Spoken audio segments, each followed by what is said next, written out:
नमस्कार विद्यार्थ्यांनो, कालच्या आपल्या तासामध्ये आपण दहशतवाद ही संकल्पना समजून घेतली.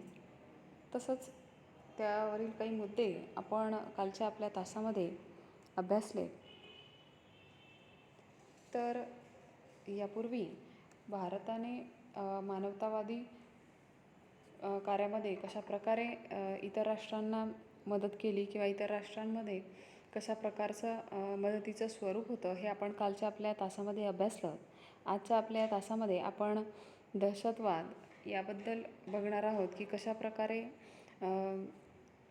अमेरिका ही एकमेव महासत्ता उदयाला आली आणि त्यानंतर कशा प्रकारे दहशतवादी कारवायांमध्ये आणखी वाढ झाली, कशा प्रकारे दहशतवादी हल्ले आणखी होऊ लागलेत याचं एक उदाहरण आपण आपल्या कालच्या तासामध्ये बघितलं होतं. एक उदाहरण आपण बघितलेलं होतं की अमेरिकेतील न्यूयॉर्क येथील ट्रेड सेंटर तसंच वॉशिंग्टन DC मधील पेंटॅगन या इमारतीवरती झालेला जो हल्ला होता, ज्याला जो 11 सप्टेंबर 2001 रोजी झालेला होता. तर यामुळे दहशतवादाचं एक नवीन स्वरूप जगासमोर आलेलं होतं आणि समाजामध्ये भीतीचं वातावरण त्यावेळेस निर्माण झालेलं होतं.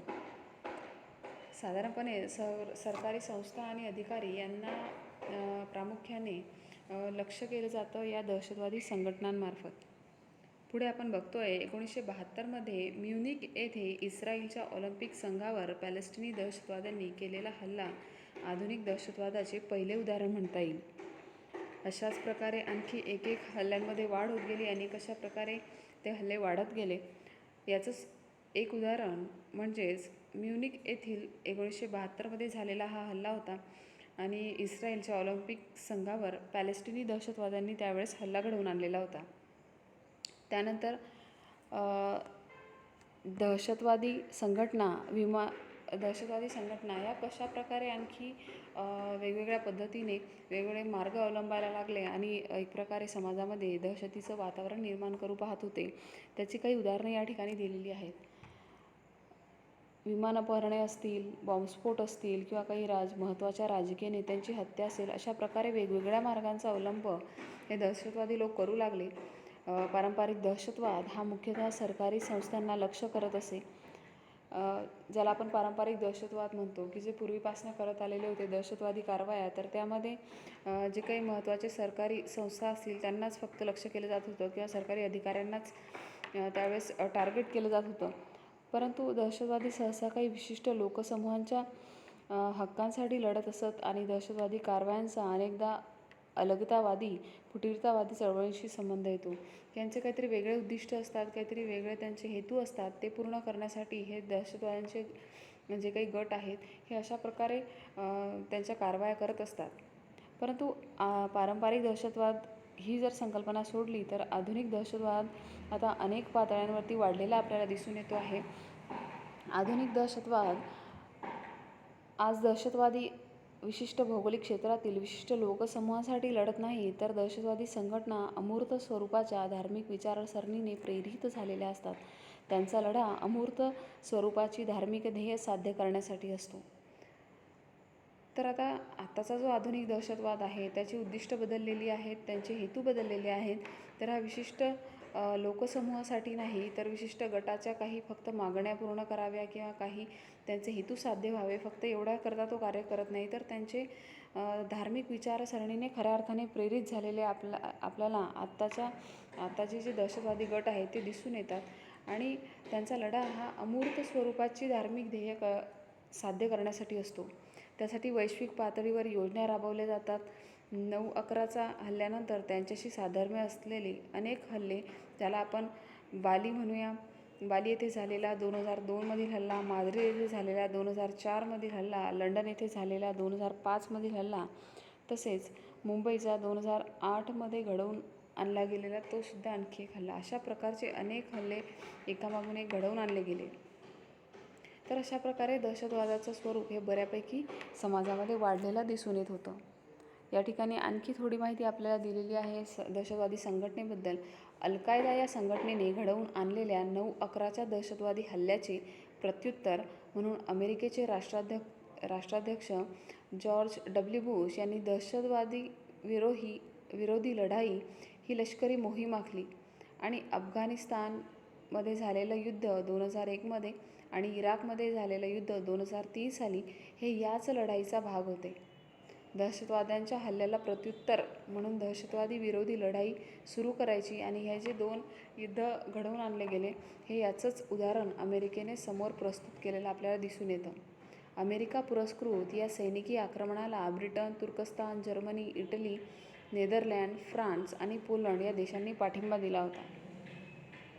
हे अमेरिकेवरती जे काही हल्ला करण्यात आला त्या हल्ल्याला एक उत्तर दिलं गेलं पाहिजे. दहशतवाद्यांनासुद्धा अमेरिकेने त्यांची जी काही शक्ती आहे, त्यांची जी काही ताकद आहे ही दाखवून दिली पाहिजे. यासाठी अमेरिकेने ही दहशतवादी विरोधी लढाई आखली आणि त्या लढाईअंतर्गत त्या मोहिमेअंतर्गत ह्या काही लष्करी कारवाया त्यांनी त्यावेळेस करून दाखवलेल्या होत्या. तर अशा प्रकारे हा दहशतवादाचा मुद्दा या ठिकाणी आपण बघितला. पुढे आणखी काही मुद्दे आहेत महत्त्वाचे जे आपण अभ्यासत होतो, ज्याला आपण बहुध्रुवीयता आणि प्रादेशिकतावाद असं संबोधूया. ज्या प्रकारे दहशतवाद वाढीस लागला होता जागतिक लेवलला, जागतिक दर्जावरती, त्याचप्रमाणे बहुध्रुवीयता वाढलेली होती, वादाचा सुद्धा उदय झालेला होता. हाच मुद्दा आपल्याला या ठिकाणी बघायचा आहे. शीतयुद्धोत्तर काळात अमेरिकेने जागतिक व्यवस्थेवर अधिपत्य गाजवण्यास सुरुवात केली. या काळात अमेरिकेच्या लष्करी आणि आर्थिक ताकदीला कोणीही आव्हान देऊ शकत नव्हते. त्यामुळे ती एकमेव महासत्ता म्हणून उदयाला आली. परंतु महासत्ता होण्यासाठी आणि ते स्थान टिकवण्यासाठी आर्थिक संपन्नता आणि लष्करी बळ हे 2च निकष नाहीत. जागतिक पातळीवर देशाचा महासत्ता म्हणून उदय हार्ड पॉवर आणि सॉफ्ट पॉवर यांच्या एकत्रीकरणामुळे होतो. हार्ड पॉवरमध्ये आर्थिक निर्बंध आणि लष्करी बळ अशा गोष्टी येतात, तर सॉफ्ट पॉवरमध्ये देशाची प्रतिष्ठा, सांस्कृतिक प्रभाव आणि परंपरा हे घटक येतात. आता आपण बघितलं की शीतयुद्धानंतरच्या काळामध्ये अमेरिकेने जगावरती एक अधिपत्य गाजवायला सुरुवात केली आणि सोव्हिएत रशियाचा त्या ठिकाणी फूट पडत गेली. सोव्हिएत रशियामधील बरेचसे देश बाहेर पडत गेले. त्यामुळे सोव्हिएत रशिया ही महासत्ता आपोआप नष्ट झाली आणि त्यामुळे अमेरिका ही एकमेव जागतिक महासत्ता उरली. तिला आता जगामध्ये कोणीही आव्हान देऊ शकत नव्हते. त्यामुळेच आता अमेरिका स्वतःला सिद्ध करू पाहत होती आणि हे सगळं करत असताना कुठेतरी खऱ्या अर्थाने महासत्ता म्हणजे काय, तर जागतिक पातळीवर जर देशाचा महासत्ता म्हणून घ्यायचं असेल तर हार्ड पॉवर आणि सॉफ्ट पॉवर ह्या दोघंही गोष्टी त्यांच्याकडे असणं गरजेच्या होत्या. हार्ड पॉवर म्हणजेच आर्थिक निर्बंध आणि लष्करी बळ अशा गोष्टी येतात, तर सॉफ्ट पॉवरमध्ये देशाची प्रतिष्ठा म्हणूया आपण, सांस्कृतिक प्रभाव म्हणूया, परंपरा हे घटक यामध्ये येतात. अलीकडच्या काळात अमेरिकेच्या प्रबळ स्थानास प्रत्यक्ष किंवा अप्रत्यक्षपणे आव्हान दिले गेले आहे. उदाहरणतः युरोपियन युनियनमार्फत युरोपात आर्थिक आणि प्रादेशिक एकीकरण झालेले दिसते. चीन आणि जपान व त्यापाठोपाठ भारतामुळे जागतिक व्यवस्थेमध्ये रशियाचा प्रभाव वाढलेला दिसतो. रशियाचे लष्करी शक्ती म्हणून झालेले पुनरुत्थान आणि नव्या प्रादेशिक संघटनांचे वाढते महत्त्व यामुळे एकध्रुवीय जागतिक व्यवस्थेचे बहुध्रुवीय व्यवस्थेमध्ये रूपांतर झाले. एकीकडे जशा प्रकारे अमेरिका स्वतःला सिद्ध करत होती, तर दुसरीकडे चीन, जपान त्यापाठोपाठ भारतामुळे जागतिक व्यवस्थेमध्ये रशियाचा प्रभाव वाढलेला दिसतो, आशियाचा प्रभाव वाढलेला दिसतो. रशियाचे सुद्धा लष्करी शक्ती म्हणून झालेले पुनरुत्थान आणखी एका नवीन संघटनेचं एका ठिकाणी महत्त्व वाढलेलं होतं. एकीकडे रशिया होता, दुसरीकडे चीन आहे, जपान आहे, तसंच त्यापाठोपाठ भारतही आहे. अशा अनेक सत्ता स्वतःला सिद्ध करण्याच्या प्रयत्नात होत्या. त्यामुळे जागतिक व्यवस्थेमध्ये बहुध्रुवीय व्यवस्थेत रूपांतर होताना आपल्याला दिसून येत होतं. अमेरिका प्रणित एकध्रुवीय जगाला चीनने शक्तिशाली आव्हान दिलेले होते. एकीकडे अमेरिका स्वतःला महासत्ता म्हणत होती, तर दुसरीकडे चीनने सुद्धा स्वतःला शक्तिशाली असं सिद्ध करत होती. 1970च्या मध्यात डेंग शाओपिंग यांच्या नेतृत्वाखाली चीनने उदारीकरणाचे धोरण स्वीकारून आर्थिक प्रगती साध्य केली आणि चीनने जगात प्रबळ स्थान प्राप्त केले. 1990मध्ये आणखी नाट्यमय घटना घडल्या. चीनने वन बेल्ट वन रोड आणि चीन पाकिस्तान आर्थिक कॉरिडॉर यासारखे महत्त्वाकांक्षी प्रकल्प राबवण्यास सुरुवात करून आपले प्रभाव क्षेत्र निर्माण केले. चीनसुद्धा एक प्रकारे स्वतःला एक उदारीकरणाचं धोरण स्वीकारून आर्थिक प्रगती करण्याच्या मार्गामध्ये होता आणि जगामध्ये स्वतःचे एक स्थान निर्माण करण्याच्या प्रयत्नामध्ये होता. तसंच मध्य आशिया आणि पूर्व आशिया या प्रदेशांवर वर्चस्व गाजवण्यास सुरुवात केलेली होती. आफ्रिकेत देखील प्रवेश करून शेजारी देशांपलीकडे प्रभाव पाडण्याची आकांक्षा दाखवली. दक्षिण चीनी सागरावर आपला हक्क सांगण्याकरता चीन आपले नौदल आणि वायुसेना भक्कमपणे उभारत होता. एकीकडे चीनसुद्धा अजूनही प्रयत्न करतो आहे दक्षिण चीनी सागरावर त्यांचा समुद्रावरती जो काही हिस्सा आहे तो चीन स्वतःचा हिस्सा दाखवण्याचा प्रयत्न करतो आहे. त्यासाठी मोठ्या प्रमाणामध्ये नौदल असेल किंवा वायुसेना असेल हे उभारण्याचा प्रयत्न करतो आहे. मोठ्या प्रमाणे लष्करी फौज उभारत आहे. तर अशा प्रकारे वेगवेगळ्या सत्तांचा उदय होत गेला. रशियाने तेल आणि वायुनिर्मितीच्या क्षेत्रात मोठी प्रगती केलेली आहे. रशिया ऊर्जा स्रोतांची महासत्ता म्हणून उदयाला आलेली आहे. अनेक ऊर्जा स्रोत त्यांनी निर्माण केले. हल्लीच्या काळात तिथे आर्थिक स्थैर्यामुळे राष्ट्रनिष्ठा जागृत होऊन लष्कराचा प्रभाव वाढलेला दिसतो. रशिया हा शांघाय कोऑपरेशन ऑर्गनायझेशनचा संस्थापक सदस्य असल्यामुळे मध्य आणि पूर्व युरोपात रशियाचा बऱ्यापैकी प्रभाव कायम आहे असे आपल्याला आता आढळून यायला लागले आहे. आजघडीला इंडो पॅसिफिक प्रदेशांचे महत्त्व वाढीस लागले आहे. चीन आणि भारतासारख्या देशांमुळे झालेली आर्थिक वृद्धी, दक्षिण चीन महासागरातील संघर्ष, एशियनचे वाढलेले महत्त्व आणि पॅसिफिक प्रदेशात अमेरिकेला असणारा रस यांमुळे या प्रदेशाचे महत्त्व आणखी वाढीस लागले आहे. भविष्यात भारताची या प्रदेशामध्ये महत्त्वाची भूमिका असेल. तर अशा प्रकारे इतर राष्ट्रसुद्धा स्वतःची आर्थिक प्रगती करून कुठेतरी लष्करी शक्ती, आर्थिक स्थैर्य हे सगळं वाढवून कुठेतरी जगामध्ये स्वतःला सिद्ध करण्याच्या प्रयत्नात होते. त्यामुळे बहुध्रुवीयता वाढलेली आपल्याला दिसून येते. पुढचा मुद्दा इथेच या ठिकाणी आपल्याला दिसतो आहे की कशाप्रकारे प्रादेशिकता वादसुद्धा वाढत होता. बघा, प्रादेशिक वाद हा आंतरराष्ट्रीय संबंधांच्या अभ्यासातील महत्त्वाचा विषय आहे. एखादी प्रादेशिक संघटना निर्माण करण्यासाठी अथवा त्याचा भाग होण्यासाठी अनेक देश एकत्र येताना दिसतात. या संघटना भौगोलिक तत्वांवर किंवा समान राजकीय, वैचारिक, आर्थिक इत्यादी घटकांवर आधारलेल्या असू शकतात. अनेक राष्ट्र असतील, ती राष्ट्र प्रादेशिक विचारसरणीवर किंवा आपले राजकीय किंवा कधीतरी वैचारिक किंवा आर्थिक असे इतर घटकही आपले हेतू ठरवून एकत्रित येताना आणि संघटना निर्माण करताना आपल्याला दिसतात. प्रादेशिक संघटना बांधताना देशांनी भौगोलिकरित्या जोडलेले असणे महत्त्वाचे असतेच. त्याशिवाय काही व्यावहारिक आणि संसाधनांसंदर्भातले महत्त्वाचे मुद्देही महत्त्वाचे ठरतात. यामध्ये दळणवळण आणि संपर्क व्यवस्था असेल, ऊर्जा स्रोत असेल, आरोग्य व्यवस्था इत्यादींचा समावेश होतो. प्रादेशिक वादाचा प्रवास साधारणतः त्यातील सदस्यांमध्ये घडणाऱ्या राजकीय संवादाने सुरू होतो. ही चर्चा पुढे नेण्यासाठी समान विचारसरणी किंवा आर्थिक हितसंबंध उपयोगास येऊ शकतात. या चर्चेचा परिपाक म्हणजे एखाद्या प्रादेशिक संघटनेची निर्मिती होणे होय. तर समान आर्थिक किंवा समान इतर राजकीय विचारसरणी पुढे घेऊन जर एकाच प्रदेशातील काही राष्ट्र पुढे येत असतील तर त्यांच्याद्वारे प्रादेशिक संघटनेची निर्मिती होते. 1940 ते 1950च्या दरम्यान आशिया आणि आफ्रिकेतील प्रादेशिकतावादाने येथील देशांमधल्या राजकीय चर्चांवर लक्ष केंद्रित केले होते.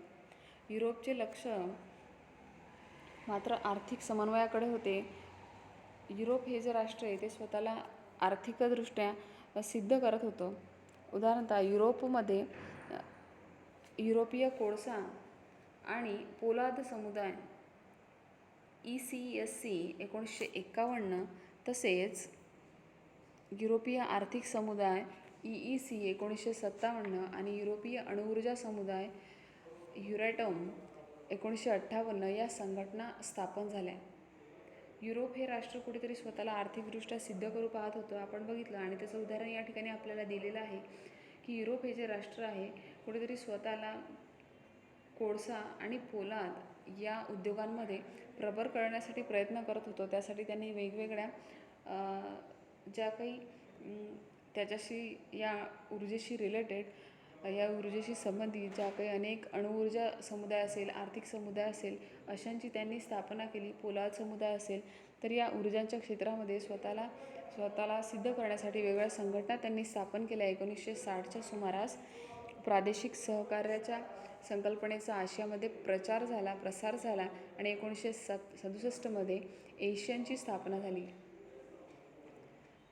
प्रादेशिक विचारसरणी असणाऱ्या किंवा प्रादेशिक तत्वावरती जे काही राष्ट्रांच्या भौगोलिक सीमा अगदी एक आहेत, अशा अनेक राष्ट्रांनी एकत्र येऊन आशियन ही या संघटनेची स्थापना केली. आणि 1960मध्ये आर्थिक निकषांवर आधारलेल्या प्रादेशिक संघटना उदयाला आल्या. नाटोसारख्या काही संघटनांनी संरक्षणाच्या बाबीवर लक्ष केंद्रित केले. शीतयुद्धोत्तर काळात प्रादेशिक संघटनांनी व्यापारावरही लक्ष केंद्रित करण्यास सुरुवात केली. त्यामुळे या काळात अनेक व्यापारी गट निर्माण झालेले आपल्याला दिसून येतात. आता याच सुमारामध्ये हा जो काही प्रादेशिक वाद होता, याच्यातनं अनेक वेगवेगळ्या संघटनांची निर्मिती होत गेली. काही संघटनांची निर्मिती होताना त्यांनी स्वतःचे उद्देश ठरवलेले होते की ऊर्जेच्या क्षेत्रामध्ये जर त्यांना पुढे जाऊन आणखी काही काम करायचं आहे, आणखी ऊर्जा निर्माण करायची असेल, तर त्या क्षेत्रात त्यांनी तशा प्रकारचे संघटना स्थापन केल्या. प्रादेशिक सहकार्याच्या भूमिका असेल तर त्या ठिकाणी त्यांनी एशियनसारखी संघटना स्थापन केली. तसेच जर संरक्षणाच्या बाबतीमध्ये आणखी लक्ष केंद्रित करायचं असेल तर त्यासाठी त्यांनी नाटोसारखी संघटना स्थापन केली. असे वेगवेगळे हेतू घेऊन वेगवेगळ्या संघटना स्थापन केल्या गेल्या. शीतयुद्धोत्तर काळामध्ये प्रादेशिक संघटनांनी अशा प्रकारे वेगवेगळ्या व्यापाराच्या क्षेत्रातही वेगवेगळ्या संघटना निर्माण केलेल्या आपल्याला दिसून येतात. यासाठीच आपण व्यापारी गट ही संकल्पना सुरुवातीला बघितली होती की कशा प्रकारे व्यापारी गट निर्माण केले जातात आणि त्यांचे नक्की काय हेतू असतात, काय त्यांचे हितसंबंध असतात, कोणते हितसंबंध नक्की वाढवण्यासाठी अशा प्रकारचे व्यापारी गट निर्माण केले जातात. तर शीतयुद्धोत्तर काळामध्ये काही महत्त्वाच्या प्रादेशिक संघटना निर्माण केल्या गेल्या. त्या आपल्याला पुढे या ठिकाणी दिसत आहेत.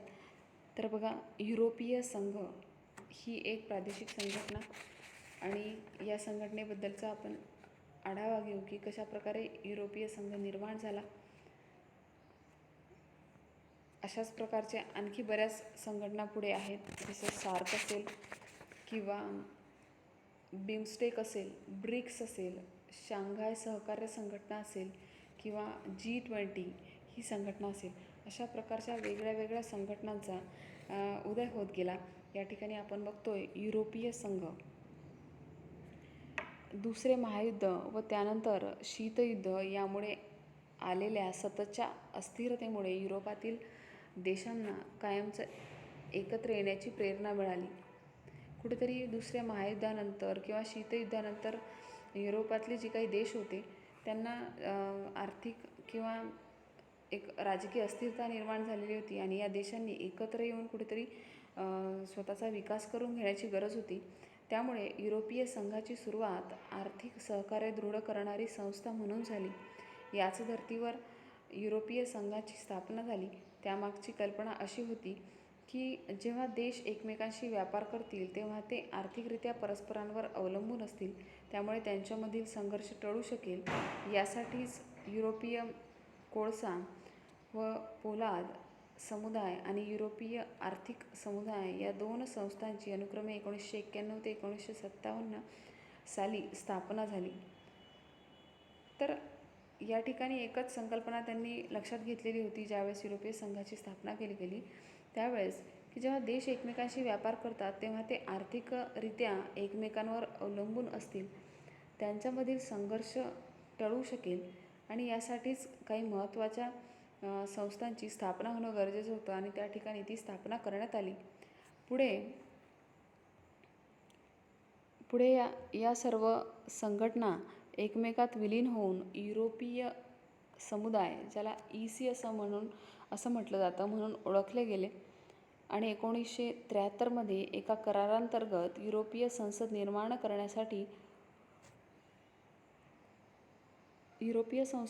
करण्यासाठी एक करार करण्यात आला होता. 1980च्या दशकात युरोपीय संघाची एक बाजारपेठ तयार करण्याच्या दृष्टीने प्रयत्न सुरू होऊन 1993मध्ये ती प्रक्रिया पूर्ण झाली. 7 फेब्रुवारी 1992 रोजी मास्त्रित करार अंमलात येऊन युरोपीय संघाची स्थापना झाली. 7 फेब्रुवारी 1992 रोजी एक करार करण्यात आला आणि या करारानंतरच युरोपीय संघाची स्थापना झाली. या करारामुळे सहकार्याचा परीघ वाढला आणि त्यात अंतर्गत व्यवहार, न्यायालयीन बाबी, परराष्ट्र आणि संरक्षण धोरणांचा समावेश करण्यात आला. या करारातून आर्थिक पातळीवर एकीकरण होऊन युरो या समान चलनाचा उदय झाला. युरो हे चलन तुम्हाला परिचित असेलच. ज्या प्रकारे भारतामधलं रुपया हे चलन आहे, त्याचप्रकारे युरोपचं चलन युरो म्हणून स्वीकारण्यात आलं आणि युरो हे युरोपीय संघांमधील 28 पैकी 19 देशांचे अधिकृत चलन आहे. या 28 पैकी 19 देशांनी त्यांच्या राष्ट्राचे चलन युरो म्हणून स्वीकारलं आणि या देशांना एकत्रितपणे युरोझोन म्हणून ओळखले जाते.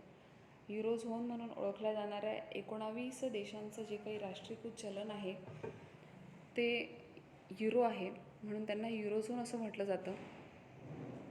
तर अशा प्रकारे या राष्ट्रांनी एकत्रित येऊन त्यांचे धोरण जे असेल, राष्ट्रीय धोरण असेल, त्यांच्या राष्ट्रातील परराष्ट्र धोरण असेल, अंतर्गत व्यवहार असेल, त्यांच्या न्यायालयीन बाबी असेल, ह्या सर्व एकत्रित येऊन त्यामध्ये लक्ष घालायला सुरुवात केली, त्या दृष्टीने कामकाजाला सुरुवात केली आणि निव्वळ आर्थिक संघटनांच्या दृष्टीने सुरू झालेली युरोपीय सहकार्याची प्रक्रिया विकसित होऊन पुढे आता हे संघटन हवामान बदल, पर्यावरण, आरोग्य, परराष्ट्र संबंध, सुरक्षा व स्थलांतर अशा विविध धोरण क्षेत्रांमध्ये कार्यरत आहे. अशा प्रकारे संघटना निर्माण करताना जरी त्यांचा हेतू आर्थिकदृष्ट्या असेल, परंतु नंतर वेगवेगळ्या क्षेत्रामध्ये या राष्ट्रांनी एकत्रित येऊन कार्य करायला सुरुवात केलेली होती.